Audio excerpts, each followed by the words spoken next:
Well, good morning, good day, whatever it is to you. We're going to make a video about the OMA motorized treadmill, the 6134 EAI.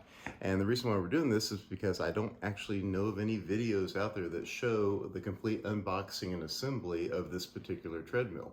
As we were researching treadmills, this is one of the ones that kind of hit in the top 4 list for us.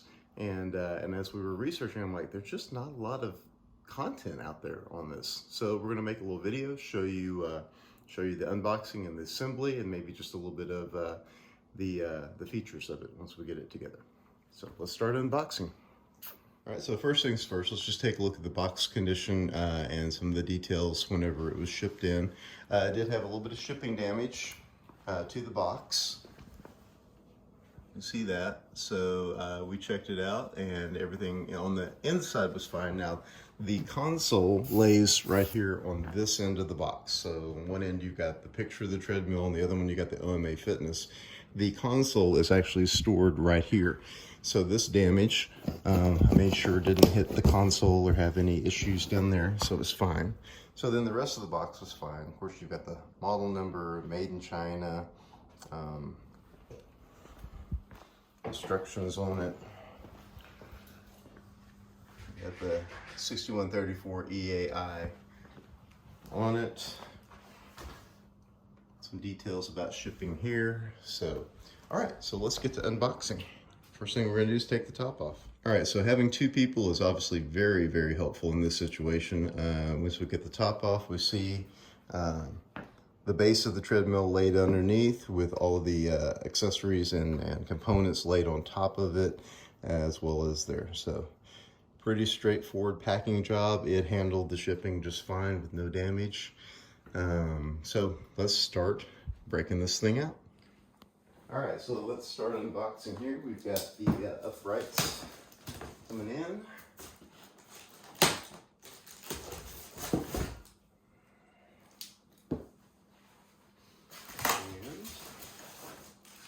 So here you've got your power cord. That's the only thing in there. And you've got single upright leg over here. Another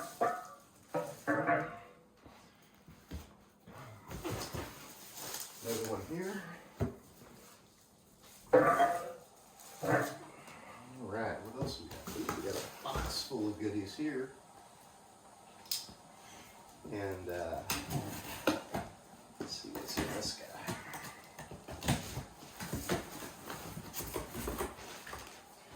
Okay, so we have a T-handle Allen wrench, another kind of multi-tool wrench with a Phillips screwdriver on it.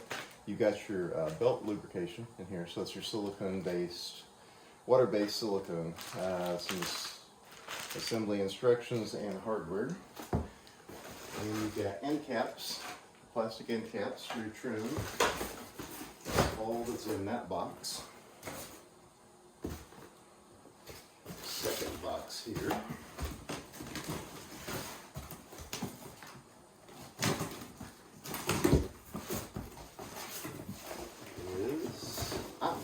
Is your iPad holder. Okay.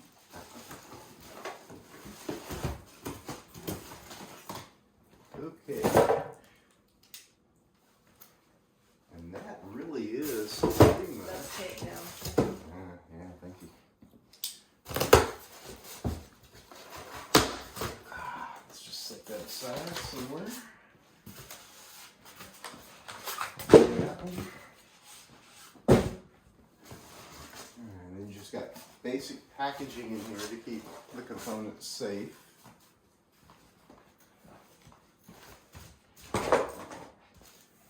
And a little instruction sheet here. I think we'll actually read that. All right, I'm going to read the unpacking instructions. Make sure we're set for just taking this thing out, and then we'll come right back. Okay, so we flip the box around because this is actually the front of the treadmill, and we're going to actually end up sliding it out this way and then pushing it back up here after the box is out of the way. So make sure your orientation, I guess, is helpful for your area. So this is the top, the console part of it. It's actually pretty light. The electronics are packed face down. So, you know, again, protection and during shipping. And so we'll set this out of the way for now.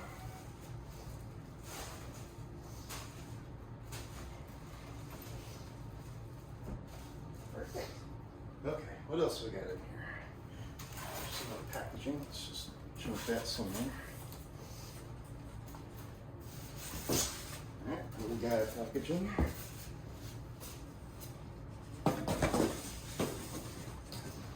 Okay, I think we're at the point now where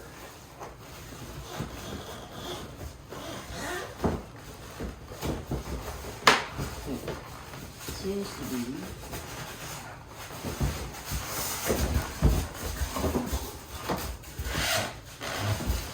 alright. That one's out. I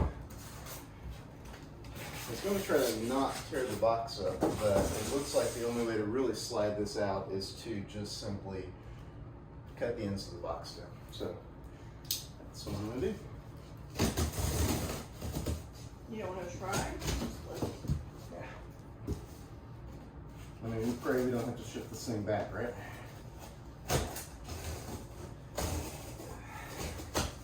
Okay. Now, let's see if we can just slide it out this way. Just slide it out. Nice and easy, right?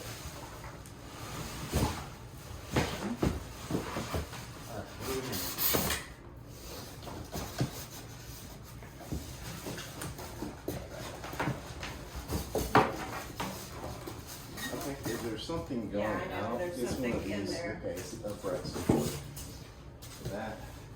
Okay, tell you what I'm gonna do. Let's see if I can lift this and you just pull the box that way. How about now? Oh.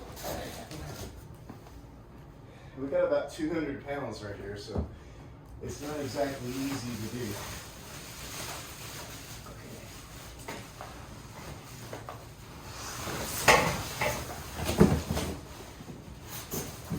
All right, hold up.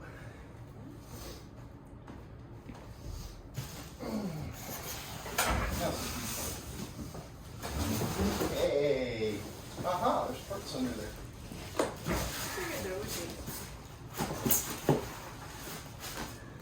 This thing, it was the direction had to come off it.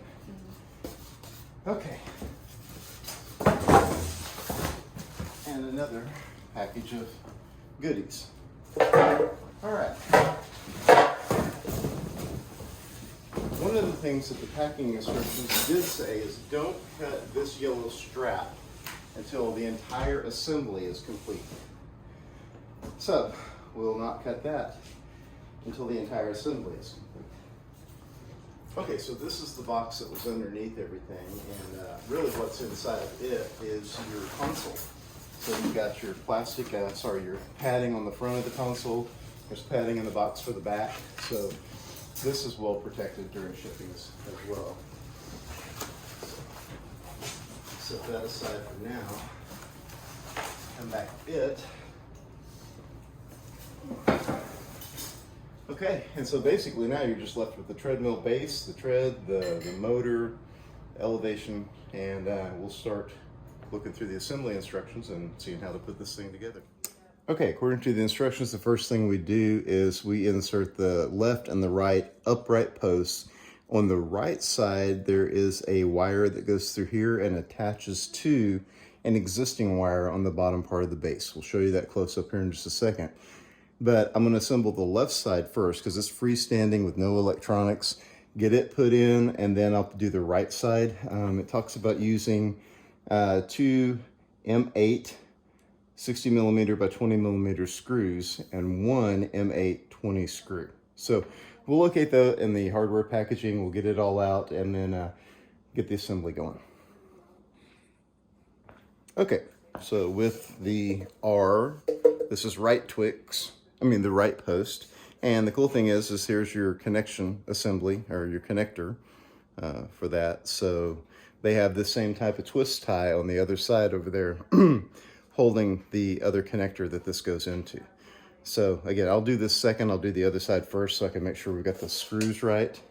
But it looks just pretty straightforward. Got the OMA label. We'll go that way. I'm sure there's one on this side as well. But anyway, right Twix.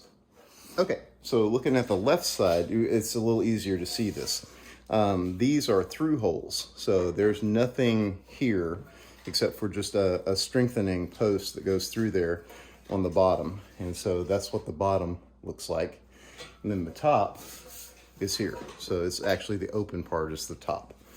So again, labeled left, with this going to be on the outside. So we're going to go on like that for the left side. Now the screws will go all the way through here and bolt together. So you'll have these two pieces locking into a frame down here. We'll show you in just a second. And then I talked about a third 20mm screw, and that goes in right here. So there's already a welded nut on the inside of here that third screw will go into. So that's how it goes into the base. Okay, so in the packaging of hardware and stuff here, you've got 1, 2, 3, 4 of these long screws that have no thread up here. So these will be the 4 screws that you put in, 2 on one side, 2 on the other. And so that will be your long screws. Now, it says there's a 20mm screw. Well, there's these guys, and then there's these guys. And that's the only one that there's 2 and 2. The rest of these come in a pair of 4. 1, 2, 3, 4, 1, 2, 3, 4. So not going to be those guys. Will be either this or this. So once we get the post in there and upright, we'll figure out if it's these or these that go into the left and the right uprights on the front side. Okay. Can you see that? Yep. Okay, so as you're going to put the uprights in, you see 4 of these. So we know 2 goes on one side and 2 goes on the other. But then you're down to here. And you're like, well, which one of these do we use? Now, this one looks much more like the other because it's got the non-threaded portion up here, whereas this guy is there. So now if you don't know which one's 20mm and you don't have a really good way to do it, here's about 20mm right there. So then you see the thread portion of this is about right on 20mm, okay? And then the entire length of this guy is beyond 20mm. He is closer to 31mm, okay?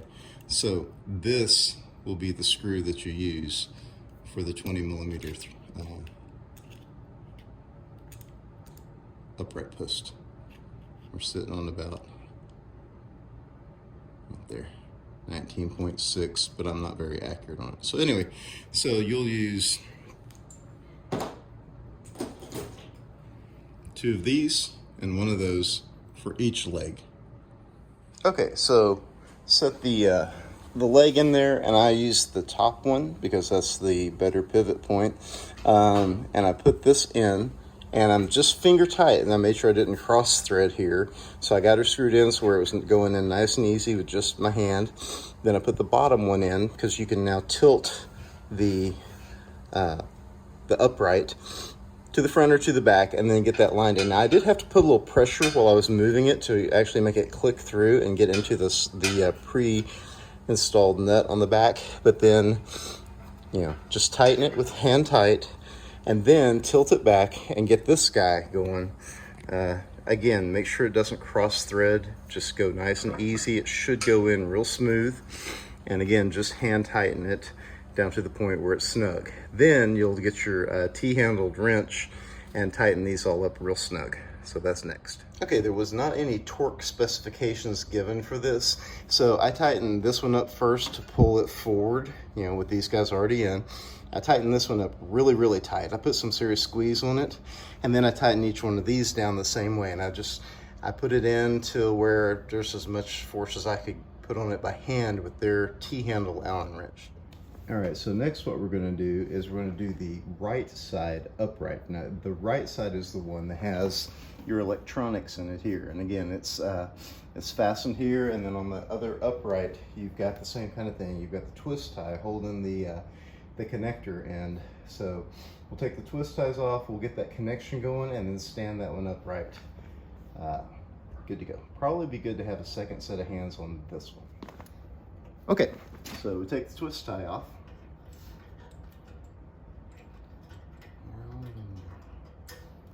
All right, now here's the end of the right upright, and you got your two posts here, and you make sure you got your two screws ready, and then make the connection. Again, got my beautiful assistant holding the other end, so that's helpful. And make sure you get this the right way. Hopefully there's only one way to go. All right, that's snapped in, looks good. And then be careful not to pinch that cable when you're doing your work. All right, so set that guy there. I got it now. Let's find that first one. Again, it's helpful to see that. You hear that click? Now you know you're actually in the nut.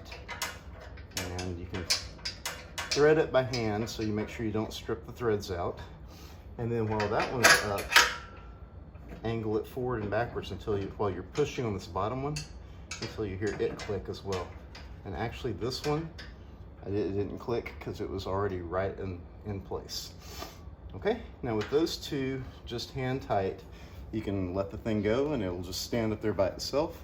We'll get our other screw for here, tighten it up first, and then tighten these two. Okay, so now again, just pull this forward so that way you don't have a lot of slack and you've got the right angle already preset for it.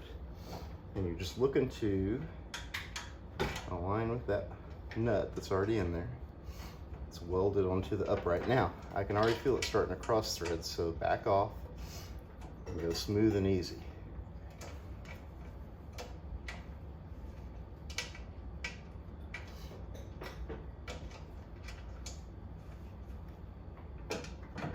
I'm going to try a little bit of tension with that and see if it still feels cross-threaded or if it feels good. All right, so it's not cross-threaded. This one was just kind of tough to get going. The other one went in really super smooth. So yeah, you definitely don't want to cross-thread, but if you're certain of your angle and it's just not going, apply a little light pressure with your wrench. And sometimes things are just, they're just a little stiff from the factory, if you will. They're just a little tight from the get-go, or just a tiny bit off on the manufacturing or whatever. Anyway, and like I say, there's no torque specs in the instruction manual, so I am giving this as much as I can. We'll tighten these two down and we'll see what's next. All right, so up next, you're gonna put your right side trim pieces on. So we come to our first instructional crossroads. The pink sheet says, do not cut that strap until assembly is complete. We're assembling, assembly is not complete. But this set of instructions says to lift the deck up so that way you can actually install those trim pieces.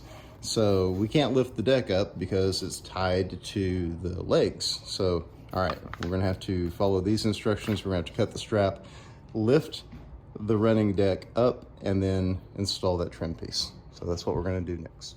Okay, so lifted the deck. That was pretty straightforward. Just cut the belt, lift the deck. It came right up, locked into place. I'm actually gonna start on the left side. So after finagling with this for just a little bit, and trying to be down there and get these things locked together, I'm thinking the best way to do it is to get it up top first and line this seam up and leave the back open. Line this seam up and get these two clamshells snapped together. There's little tabs, there's 3 little tabs here. And then we're gonna try this. There you go. Slide it in around the bottom. There. All right, and lock it into place that way. There. Okay, that feels good. And then there's a single screw that goes from the back side in here, which is why you have to lift the deck up.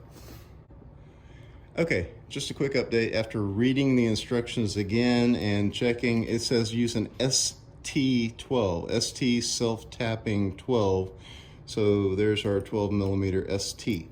So not the black one and not the big shiny ones, but there's only 2 of these that are small and 12 millimeter long.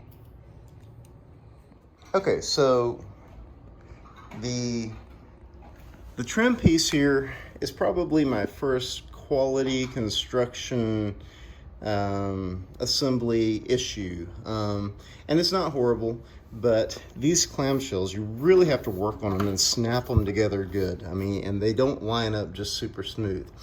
But so then once you get them snapped together in place, then you put the screw in, but they're still, you know, they're just that. Again, they're just trim pieces. This isn't holding anything together. It's just to make it look better and you don't see the screws and all that. But it doesn't really fit on there super great.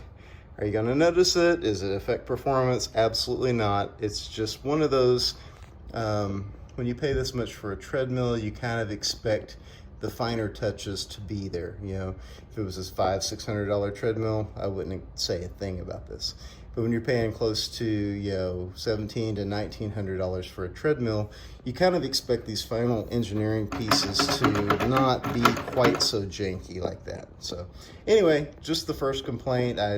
Again, not much, but some people might notice that, others might not care. Some people might not even put the trim on, you know? So this is just us. All right, so the next thing in the instructions is to put the console top on, but obviously we're gonna have to lower the deck first, so let's lower the deck. Now let's just see how well it drops, how smoothly it drops. So you got the red safety lever there. Down she goes.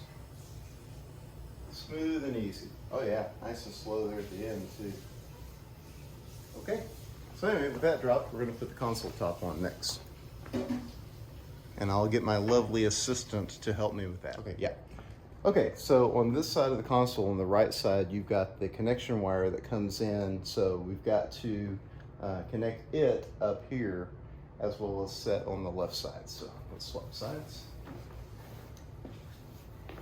All right, ready to lift and lay it flat. Cool. Now do you see where it would sit in it? Okay. All right, so is that in on your side? Yep. Awesome, that was easy. Yep.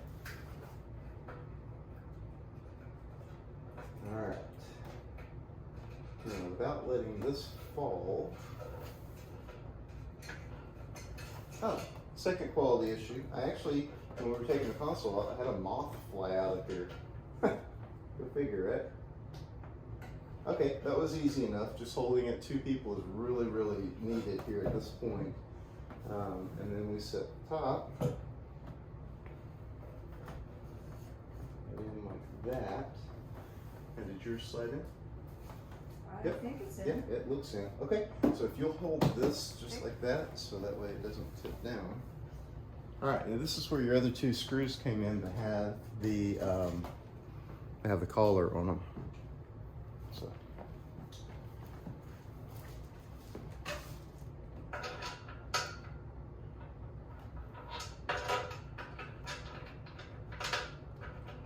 Okay, wrong answer. Not those screws. I still don't know if those are right. I think those go back here.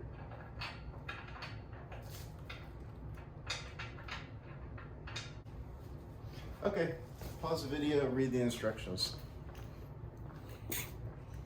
Okay, there we are all together. Now I will say that getting the angle right on this one was hard to do from the way I was trying to do it. If you stand on top of the treadmill looking down, this angle is easier. And the reason for that is this is obviously a curved surface. This is a curved surface, and I was standing back here trying to go this way, and it really needed the angle of like here. So that's easy enough to see when you're standing at the top, but if you're squatted down back behind it, that's not easy to see. So this angle for this screw going is like this, and this one's like that. So once I stood up here, once I got this one in, I was able to have Terry let go, and then I stood up, and yeah, there you could clearly see the angle. So both sides are in, both sides are tight. Now we've got to figure out what they mean by this guy. They said don't over tighten this screw that goes in here. It's only for handle adjustment. But like once you've locked these 2 in, I don't see any other way to adjust it. So we'll read up on that real quick. Okay, so yeah, the last screws that go in are these guys with the collars on them, and they go in, you know, from behind there. And don't thread these down really tight. Again, at this point, it's like you've got 2 screws holding this whole thing on each side, and they're really, really tight. And then you put this one on, and maybe it's just to keep it from tilting or whatever if you put a lot of weight on it, but I don't see, you know, a real good cause for this one to be tight at all. So the instructions say to don't put it tight. It doesn't seem to need it to be on tight, so just give it a snug. Okay, so next up, we actually get to put the display on the top part of the console here, and then of course we've got these 4 screws, the little shorties that will attach it to the bracket right there, and it'll start looking very close to completion by that point. Okay, so the console came out of the packaging, and it has 1 cable to attach to it, somewhere like right there. Yeah, there we go. And then it just rests in there on its own. It's not crazy heavy or hard to do. You just guide it down the channel and just make sure you don't pinch the wires. Let it rest, and then grab your 4 screws. Again, when you do this, you just have to be very careful that you don't cross thread the screw, the bolt.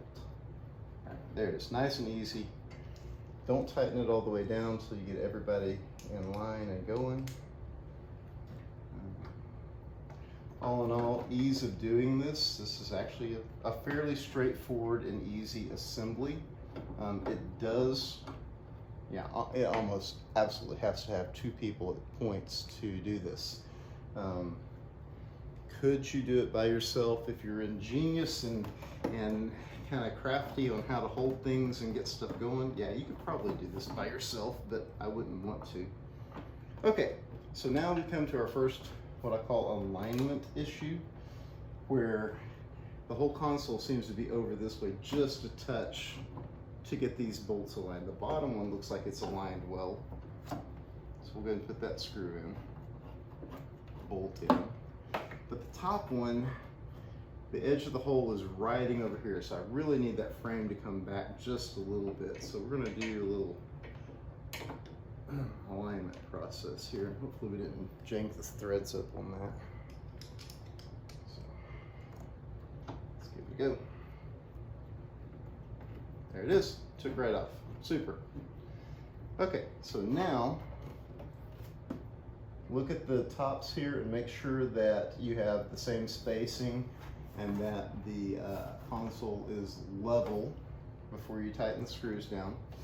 And again, these are all your communication cables. They'll pair up together, so make sure you've got, there's really no way of making sure you got the right amount of slack on that. It just is what it is.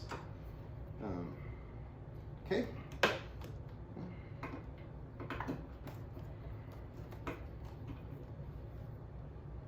Do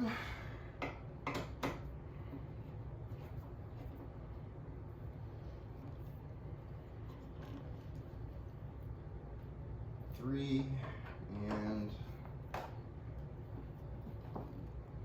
4. Now there's a couple of threaded pre-drilled holes right here, and there's a plastic trim piece that came in the same packaging, same box that this came in. So I suspect that's what's going to hide your wires right here. So that guy should lock on. Yep, there's 2 screw holes right there and 2 right there, and that matches the bolt pattern for the trim piece. Get our wires connected, we'll get this one, figure out which screws to use. It'll either be the black ones or the silver ones. My bet is for the black. Anyway, just a real quick close-up of the connections. These connections are male-female paired, so that way you can't get them wrong. There's only one female-male connection here that comes from the top. The other side is a male-female on that side, and then the last one is just, it's a totally different size, so you can't get it wrong. They are keyed, so that way you can't put this in upside down. Your lock releases are all right here, so the key goes into that. So there's really no way of getting these wrong or backwards or upside down. If you're having problems, like if it feels like you're trying to force it in, don't force these connections. Just flip the thing over and then gently slide it in, and it should just smoothly go together. No force needed on this at all. All right, let's get that trim piece on. All right, so I read the instructions on how to mount the trim panel and the iPad holder. And here's your 2 screw choices. This is all you're down to. So I'm gonna use the shorter, which I say shorter, it's a tiny bit shorter than the other one to mount the trim panel on. And then I'm gonna use the tiny bit longer screw to mount the iPad on. They're both the same type of screw, you know, same diameter. They just are, one's just like a fraction larger or longer than the other. So anyway, that's the way I'm gonna do it, and I think that's the way it should be. Okay, so there's the trim piece on. So your bottom screws here and here are going into metal. So they're actually a little tougher to get going. And then of course your top screws, you know, here and here are going into plastic. So don't over tighten them. They literally are just going right into plastic. So easy to strip out if you're not careful. And then the next thing is to put the iPad holder on, and it goes like right in here. And so it's just going into plastic. I didn't see any metal backing behind it. Thing is, you're using your iPad holder, you gotta lift that spring-loaded thing up. So as a quality control, I'm a little skeptical at first to see if this is gonna hold well over time. So we'll see, we'll get it on and get going. Okay, so now, let there be light. Sometimes a little light helps, just in the right spot. All right, there we go.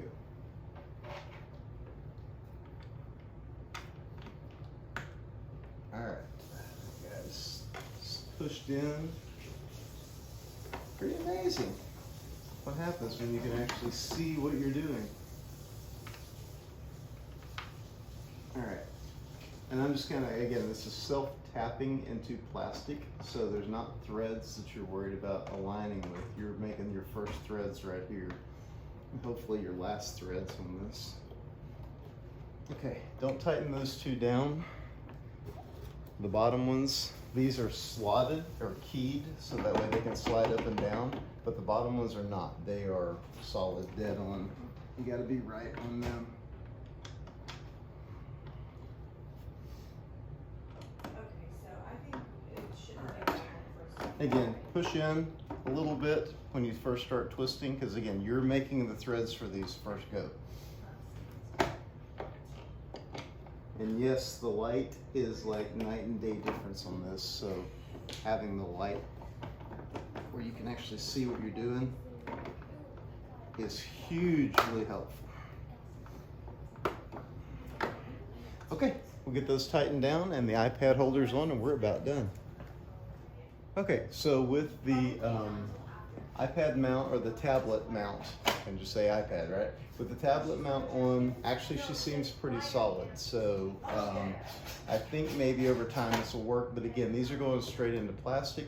So as you're tightening them down, find that spot where it stops and don't go past it. Don't strip out the plastic. All right, so yeah, assembly is complete, and the instruction book says, iPad holder assembly. They call it iPad, not tablet. Pull up and put it in. That's it. The assembly is done, and now we're on to using instructions or operating instructions. So let's dig into it. We'll get her plugged in and put the console up, and then she's like, yeah. And then she Woohoo. was so Assembly done. Okay. So I said assembly was done, and all of a sudden I found this piece in a plastic bag with the silicone that goes under the tread, and I certainly don't recall any instructions on putting this together. It does have 2 places for very small screws to go in here, so we got leftover parts. That's never good. So let me read a little more and see if I missed this somewhere, or this just spare parts, or what?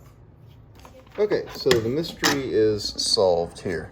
So this little guy actually is a ledge here. In addition to the iPad holder here, you can have a ledge here for like a larger iPad. Like I've got a 12-inch iPad that wouldn't fit in here. So if I wanted to use that, and this doesn't screw as a permanent attachment, it just pushes in like so.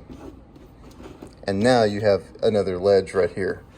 Again, stable, but not like super strong. But again, if you're just setting your iPad there or your tablet, large tablet there, or you prefer your tablet there instead of up here in the holder, fine, so be it. So that's it. That's the final piece, and we are ready to move this in place, plug it in, and check it out. Okay, with final assembly complete, we went ahead and plugged her in and moved away from the wall for just a little bit. I got a couple of things I want to show you there, but to drop it, just lift up and take the catch out, and she falls smooth and easy. Now, what I wanted to show you was the handrails are almost the exact same height as your wall switches. So if you've got switches that are close to it, you're going to need to leave this away from the wall far enough to get to your switches. And in our case, where we want this to go, it's exactly right there. So a little bit of a pain for us. We'll figure it out though. Okay, so now that everything is there and we're plugged in up front, we have a plug-in and then a power on switch. So first power on, and it's talking to me. Ooh, there we go. Okay, so there's the factory dot matrix screen. I actually like that. I think that's pretty cool. Okay, so let's just do a simple start, which puts us in 3, 2, 1, speed of 0.3 miles per hour. So that's really, really slow on the tread. Now, as far as lubrication goes, it came with a bottle of silicone lubricant, but the instructions also said that it is factory pre-lubricated. So shouldn't need to add any lubrication for the first, month or 2 months or however long, depending on your use. But I went ahead and added a little bit anyway, just to be on the safe side. So now let's see if the belt is tracking properly. It also said that the belt is factory set to track properly. Overall, I noticed just a little tiny bit more of a gap on the right side than on the left. And that looks to be equidistant on the front and the back. Okay, so let's crank the speed up a little bit and see how the belt tracks without being on it. All right, so there's 5 miles per hour. 3, 2, 1. All right. Hold up. So you hear the thumping. That is not corresponding to the seam in the belt. Thump, thump, thump, thump, thump, thump. Interesting, huh?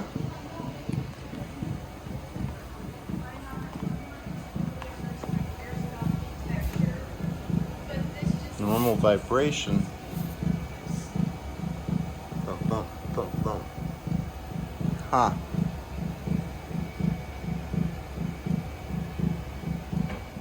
You got a thumper, Terry.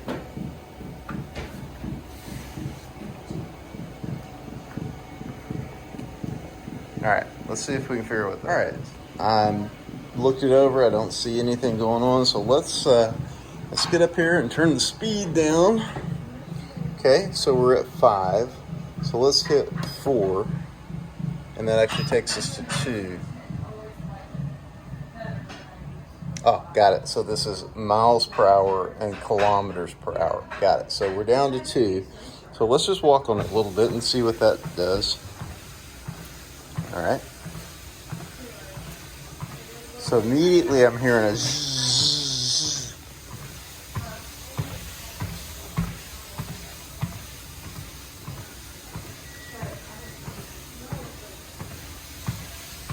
I don't know if you can hear that or not. Let me try it this way. Sorry for the shakiness of the camera, but okay, so this may just be new. Well, the thumping went away. Notice that? Oh. I had some reviews say it was loud, and In a different way, it is louder than our other treadmill. All right, let's put it back up on 5 and let's see if the thump comes back.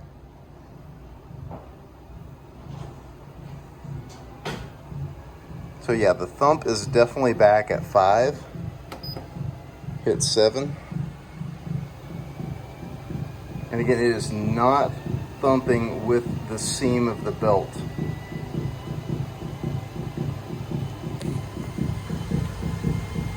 The thump actually seems to be coming from back here. Yeah. The thump is coming from the back end of it.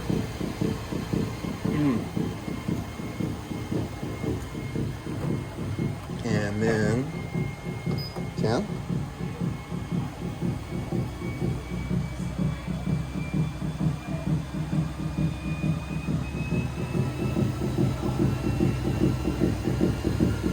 Clearly defined. Now, if I'm running on this at 10 miles an hour, I'm going to be making noise anyway. But that seems pretty chunky.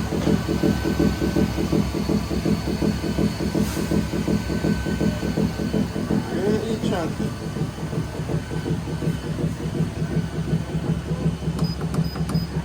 And then to get up any higher than 10, you've got to increase it manually to 12.5. So there's full tilt. The belt does seem to be tracking properly. There's a little bit of a wobble. I don't know if you can see it or not. A little bit of a wobble. Now again, this is 12.5 miles an hour full speed. So, drop her back down to 5.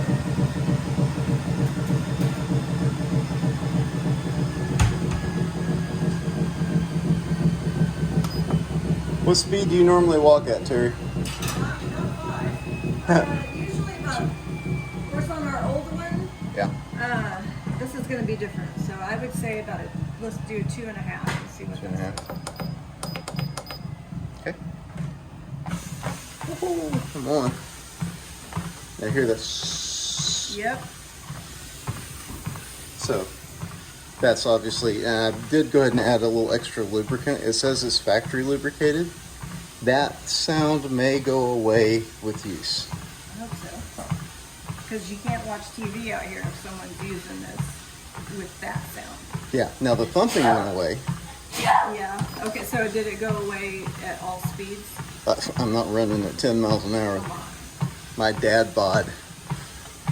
So, okay. So right now the thumping went away, but what we're hearing is a little Hiss. sizzle. A little sizzle like the belt's rubbing across something. But I don't know if that's any louder than our other treadmill. It's different, but I don't No, know if it's it's louder. It is louder, Yes. okay. All right, well, there we have it. So initial impressions, we'll use it for a while and come back and give a kind of a more of a in-depth review, but there's apps that you can get, Kino Map, a couple others that you can install on your device. And let's stop and see how this does. Okay, so nice slow stop. There. Okay, so yeah, there's some apps you can get and Bluetooth pair your tablet, your phone with the treadmill, and I have no idea what any of that's about. Obviously, we just got it. So, but as far as setup and initial use and basic operation, seems pretty straightforward.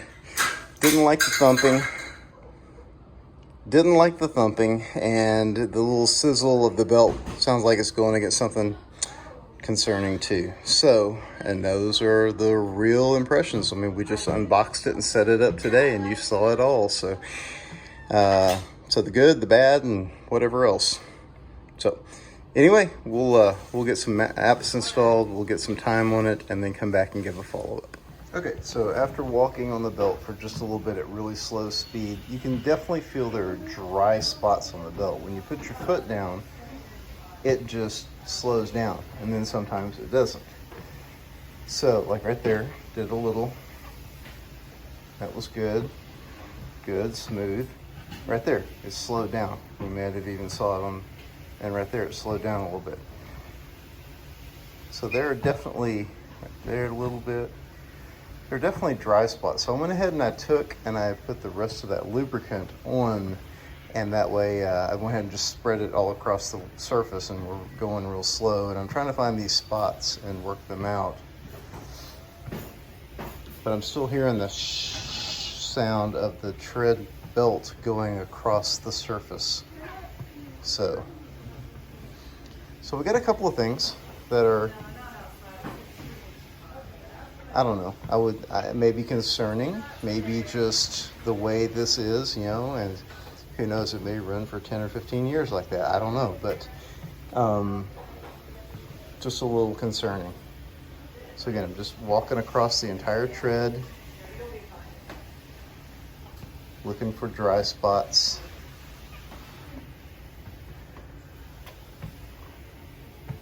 And the way I'm determining that is if it slows down when I step there, then that's probably not well lubricated.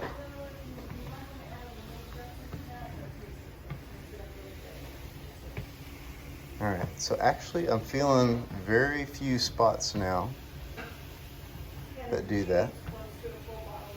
Close to the thing was, right there's a dry spot. Right there, oh definitely right there. So, like I say, I went ahead and I used the bottle of lube that came with it, and as dry as what this feels, I don't believe that they did it from the factory. There's another spot. So that's one of the things that, you know, that'll affect long-term performance. That'll affect the way your customer satisfaction with the belt itself, you know, the device itself. If it feels janky when you're walking or running, that's not going to be a good thing. So I may actually go ahead and get another bottle of lubricant and do this and make sure that it's really well lubricated. Because like I say, they said in the instruction manual that it was done at the factory, but it certainly doesn't feel like right there. I don't know if you saw that or not. We've got the OMA 6134 EAI. Assembly is done and complete, and initial operation. So we went over, assembly was actually really easy. You definitely need 2 people to do it, and you definitely just need to be careful. There's a couple of points where you really need to pay attention, otherwise it just goes together. I mean, it's really easy to put together. The second thing is once it's together, they say that the belt is factory lubricated. I don't buy that for a minute. I went ahead and added the lube that they did, and actually I think I'm going to buy another bottle of lube and probably use about half of it in certain spots on the tread surface where I feel like when the belt goes by it, it feels like it drags a little. That should move out on its own. Is my head getting chopped off? No. All right, very good. That's what I was looking All right, I thought so too. Anyway, and then once it's all together and you get that initial break in, we saw at about 5 miles an hour with an open, no load on it, there's a thumping sound. Now, Terry doesn't walk that fast, I don't walk that fast. Hannah just got on and ran, and at about 5 miles per hour, and we didn't hear the thumping sound. So I think once there's a load on there, it's not going to produce that sound. So we're good with that. The tread noise, just a zzz as the tread hit, I think that's just a dry belt on the deck. And so I think the lubrication will take care of that. If not, then it may just be the newness, honestly, and it may just go away after a little bit of use. So anyway, we use it just a little bit. Terry's happy with it. She likes it, so we're going to keep it. So I'm going to throw all the packaging and stuff and recycle it, and we're good to go. We didn't have any leftover parts or pieces. That's a good thing when you assemble something, right? So, all right, anyway, we're happy with it, and then if there's anything crazy or weird that happens, I'll post a follow-up video, but as far as I'm concerned, thumbs up on the OMA 6134 EAI.